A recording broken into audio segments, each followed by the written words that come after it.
Bonjour. Citoyen TV, la chaîne de l'Afrique digne et de sa diaspora, vous présente les brèves. Au sommaire, librairie pour la vérité et la justice par François Mattei. Actualité au Togo, actualité de la Russie et pour finir, actualité en Syrie. Tout de suite, librairie pour la vérité et la justice par Mattei. Que s'est-il réellement passé en Côte d'Ivoire? La France a-t-elle tout fait pour évincer Laurent Gbagbo du pouvoir en avril 2011? Un homme en est persuadé. Pour lui, la vérité finira par triompher. Bonsoir François Mattei, bienvenue à vous. Bonsoir. Votre livre s'appelle Pour la vérité et la justice, Côte d'Ivoire, révélation sur un scandale français. Ça paraît aux éditions du Moment. Peut-être un mot d'abord sur la manière dont ça s'est passé. Vous avez rencontré Laurent Gbagbo, l'ancien président ivoirien, à plusieurs reprises. Où, quand, comment? Racontez-nous. Je connais Laurent Gbagbo depuis 2004-2005. J'ai eu à traiter en tant que journaliste, notamment à France Soir, on peut appeler le dossier ivoirien, la crise ivoirienne, qui dure depuis pratiquement son élection en 2000. Et ensuite, je me suis rendu en Côte d'Ivoire, donc on s'est rencontrés. J'ai fait des séries d'articles. Ensuite, on n'a jamais perdu le contact. J'y suis retourné plusieurs fois. Et donc, quand j'ai suivi tous les événements, et quand il a été incarcéré, le lien ne s'est pas rompu, et je l'ai vu dans la prison de Scheveningen plus d'une dizaine de fois, 12 fois, je crois. Comment vit-il cette incarcération? Humainement, vous l'avez trouvé comment? C'est quelqu'un qui intellectuellement tient toujours le choc, parce que sa vie de militant, d'opposition, une grande partie de sa vie a été dans l'opposition. Il est allé en prison plusieurs fois. Disons que malheureusement pour lui, il y est habitué. Il est armé pour ça.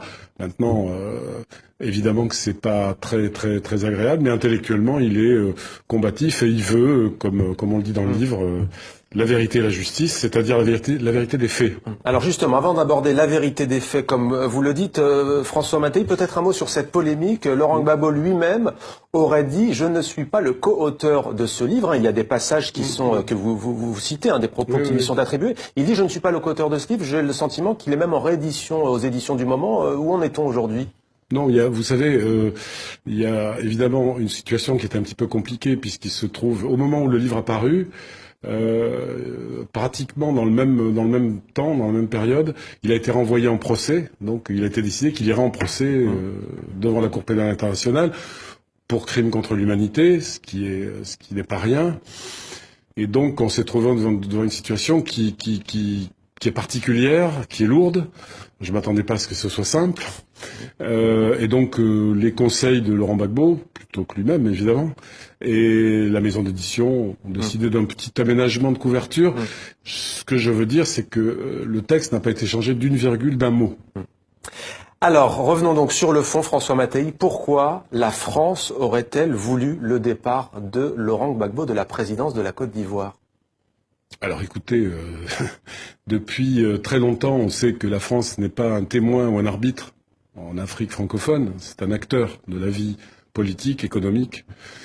Elle a donc des intérêts, elle a une stratégie, et elle est dominante, puisque depuis ce qu'on a appelé l'indépendance, s'est installée en vérité une forme de dépendance qui est économique, militaire et politique. Économique par le fait, et financière par le fait de la monnaie, puisque ces pays depuis 50 ans qu'ils sont indépendants, n'ont pas de monnaie propre. Ils ont toujours le franc CFA, qui est géré, on peut le dire, pour faire court, qui est géré à Paris à la Banque de France, qui permet à la Banque de France et à l'État français de ponctionner les devises d'exportation de tous ces pays. C'est-à-dire que quand la Côte d'Ivoire vend du cacao ou du pétrole, autrefois c'est 100% des devises d'exportation qui rentraient à la Banque de France, aujourd'hui c'est 50%. Mais on entre là dans un jeu de dépendance économique qui est total. Mais ça, vous dites, c'est pas nouveau, c'est depuis les indépendances des pays d'Afrique de l'Ouest. Quel a été le point de basculement? Rappelons les faits. Il y a une élection présidentielle. Alassane Ouattara, aujourd'hui chef d'État ivoirien, affronte Laurent Gbagbo. Laurent Gbagbo est déclaré vainqueur par le Conseil constitutionnel. S'ensuit une crise post-électorale avec une guerre entre les deux camps, une guerre meurtrière. À quel moment tout bascule? Selon vous et selon Laurent Gbagbo que vous avez rencontré? Oui, non, tout a basculé, à mon avis, bien avant, et lui savait que l'élection présidentielle était le tournant après 10 ans de crise. Il faut rappeler qu'il a été élu, Laurent Gbagbo, il n'a pas pris le pouvoir, comme souvent en Afrique, et souvent d'ailleurs, et parfois avec l'appui de la France. Beaucoup de chefs d'État sont arrivés au Burkina Faso ou ailleurs, par des coups d'État. Laurent Gbagbo est arrivé par des élections tout à fait légales en 2000, même si c'était des élections un peu compliquées, mais légales. Et 2 ans après, il lui est tombé dessus une rébellion que la France n'a pas aidé à combattre, malgré les accords de défense, où la moitié, même plus, 60% du territoire ivoirien était occupé. Donc Laurent Gbagbo a vécu une occupation de son pays et a défendu son pays contre cette occupation cette agression, par les rebelles qui étaient les gens qui soutenaient Alassane Ouattara. Bon, c'est tout simple, ils sont aujourd'hui tous ministres ou préfets. À qui Laurent Gbagbo en veut-il? Est-ce qu'il en veut au président de l'époque, Nicolas Sarkozy? Vous évoquez le début de la crise ivoirienne au début des années 2000. Jacques Chirac était alors président. À qui en veut-il le plus aujourd'hui? Je crois qu'il n'a pas de favoris parmi les gens qui se sont opposés à lui. Il a eu des problèmes avec Jacques Chirac, mais il pensait que Jacques Chirac était un politicien, traditionnel, et peut-être que Jacques Chirac n'aurait jamais, de toute façon, ne serait jamais allé jusqu'à une expédition militaire. Sarkozy est un homme plus expéditif, il l'a fait. Donc savoir à qui il en veut le plus, il en veut à cet état de fait. Il voulait sortir du franc CFA, ça faisait s'écrouler le franc CFA en Afrique. Il voulait ne plus renouveler les accords de défense. Les accords de défense, je rappelle que c'est l'armée française qui défend ses pays, mais en échange, la France a, quasiment la propriété du sous-sol de ces pays. Donc il voulait sortir de ce système qui est un système de dépendance. Alors, précisons qu'à propos de François Hollande, voici ce que dit Laurent Gbagbo. François Hollande, il venait me voir à chaque fois à l'hôtel quand je venais à Paris. Je n'en ai jamais rien attendu et je n'en attends rien. Gbagbo qui était il sera demain à Abidjan. Laurent Gbagbo, on le rappelle, qui a fait partie de l'Internationale socialiste. Alors il est poursuivi pour crimes contre l'humanité. Les charges contre lui ont été confirmées il y a quelques semaines. Dans votre livre, vous suggérez que ce procès pourrait ne pas avoir lieu. C'est-à-dire que je me demande comment ce procès peut avoir lieu plutôt. Dans la mesure où le 3 juin 2013, la CPI elle-même a dit très clairement et tout à fait officiellement qu'il n'y avait aucune charge retenue. On s'attendait même à ce que Laurent Gbagbo soit libéré, puisqu'il n'y avait aucune charge à la date du 3 juin 2013.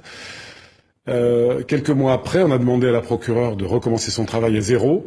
Et quelques mois après, toutes les charges sont retenues. Donc c'est assez étonnant. Et je me demande si la CPI résistera à ce procès-là.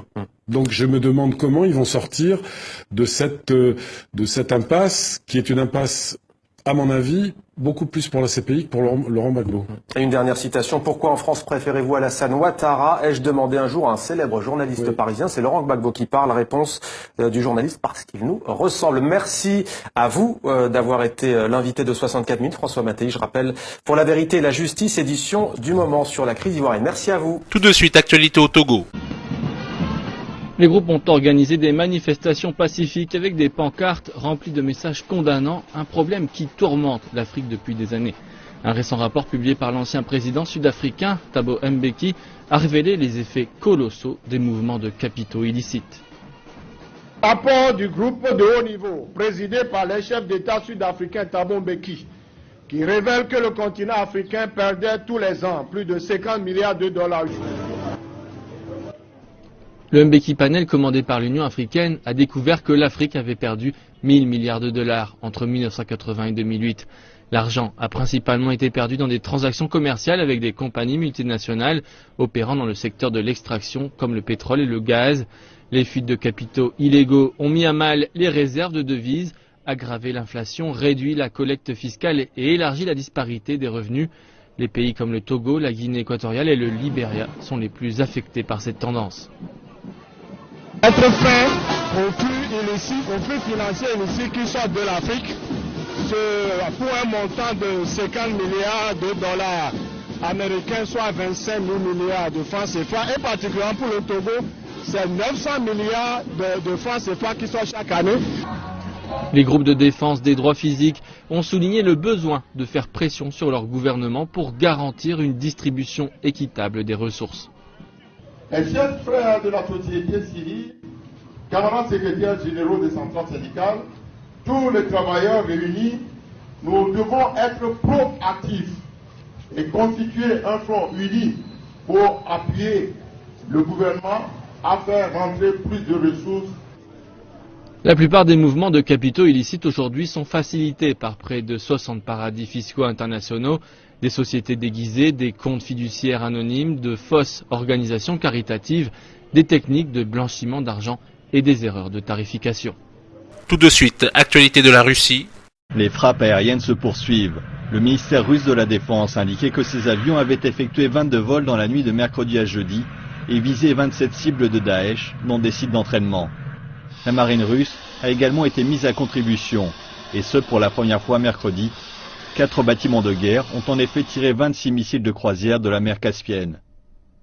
Si la Russie insiste sur le fait que les missiles ont atteint leur cible en Syrie, les États-Unis affirment quant à eux que 4 d'entre eux se sont écrasés en Iran. 2 responsables américains anonymes ont déclaré à CNN que des bâtiments avaient été endommagés et que des civils pourraient avoir été blessés. La télévision d'État iranienne a cité un responsable iranien réfutant ces allégations. Les États-Unis ont d'autres raisons d'être inquiets. Le secrétaire d'État américain John Kerry s'est entretenu par téléphone avec son homologue russe, Sergei Lavrov.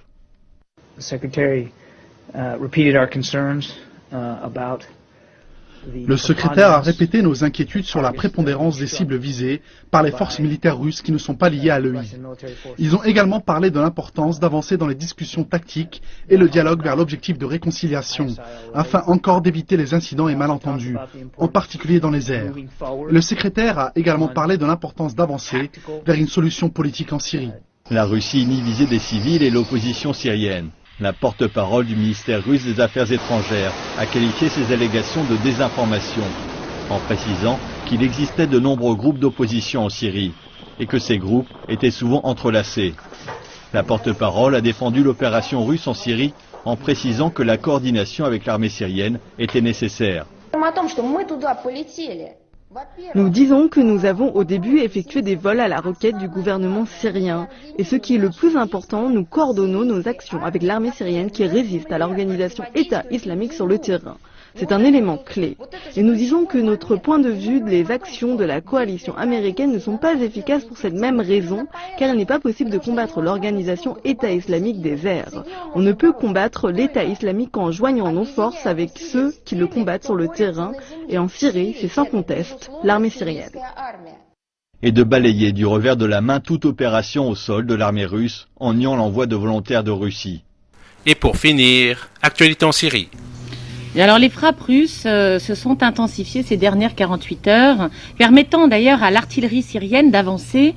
Des milliers de membres de Daesh, de ce fait, fuient vers l'Irak, ont traversé d'ores et déjà la frontière irakienne.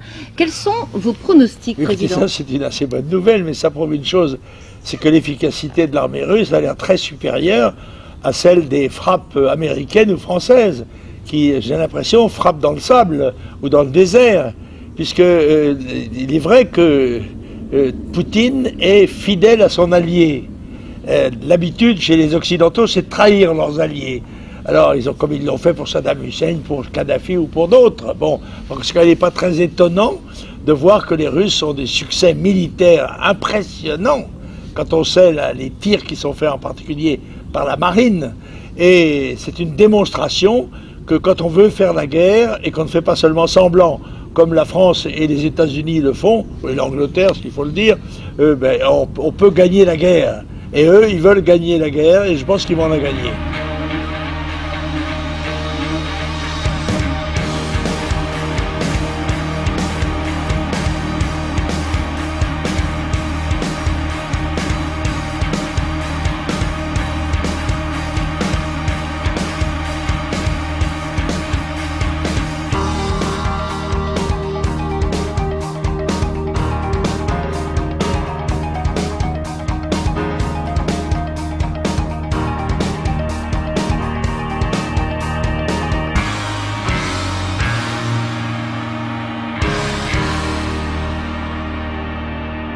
Citoyen TV, la chaîne de l'Afrique digne et de sa diaspora, vous a présenté Les Brèves.